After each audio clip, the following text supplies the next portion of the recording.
Actually, Mark Paul, naniniwala ako yung buong Bible, Old Testament, New Testament, lahat yan tungkol sa righteousness by faith.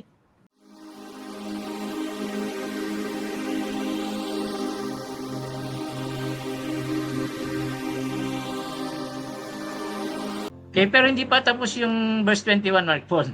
Sabi dito, but now apart from the law, the righteousness of God has been made known, to which the law and the prophets testify. Yung law dito, Mark Paul, hindi siya 10 Commandments, kundi yung law, yung law of Moses. Karugtong yung prophets. Ibig sabihin yung scriptures, yung Old Testament. Yes. So yung righteousness by faith daw, Mark Paul, ay biblical, nasa Bible. Nasa Bible po, turo ng Old Testament yung righteousness by faith. Yun ang dapat maunawaan natin eh.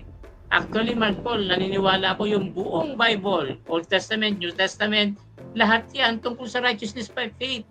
Dapat idugtong natin yan sa teaching ng paano ba tayo naliligtas tayo sa magitan ng biyaya, naliligtas tayo sa magitan ng katwiran ng Diyos at hindi ng gawa natin. Yun lang ang isang topic ng buong Bible. Ang Bible tungkol yan sa righteousness by faith.